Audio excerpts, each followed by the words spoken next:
They say, a lie told with enough strength and control can sound just as real as the truth. But what happens when that lie isn't told to deceive for a moment? It's told to rewrite someone's mind. That's where the darkness begins. A place where perception is shattered, memories are twisted, and sanity, slowly, starts to fade. Welcome to gaslighting. Before we go further, this isn't a guide. I don't promote manipulation. I make this so you can recognize it and protect yourself from it. Gaslighting isn't just one trick. It's a web, woven with denial, guilt, and control. It's a form of psychological warfare. And when done effectively, it changes who a person is. The target: someone emotionally fragile, uncertain, and desperate for connection. Someone who doubts their own thoughts. The manipulator plants seeds of doubt.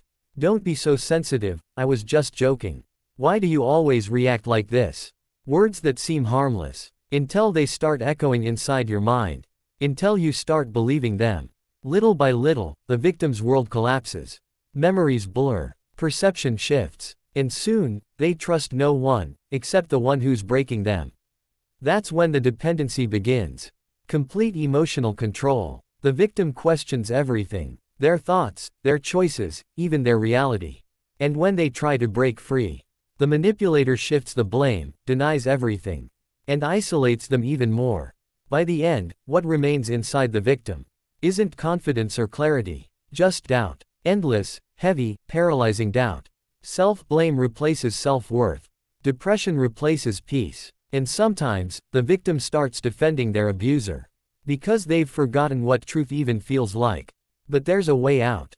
Awareness. Believe your memory. Trust your perception. Know your truth. Because when you stop believing yourself, you give someone else the power to write your story. And no matter how perfect a lie sounds, no matter how strong it's told, it can never, ever become the truth. Because the only one who truly knows your truth is you.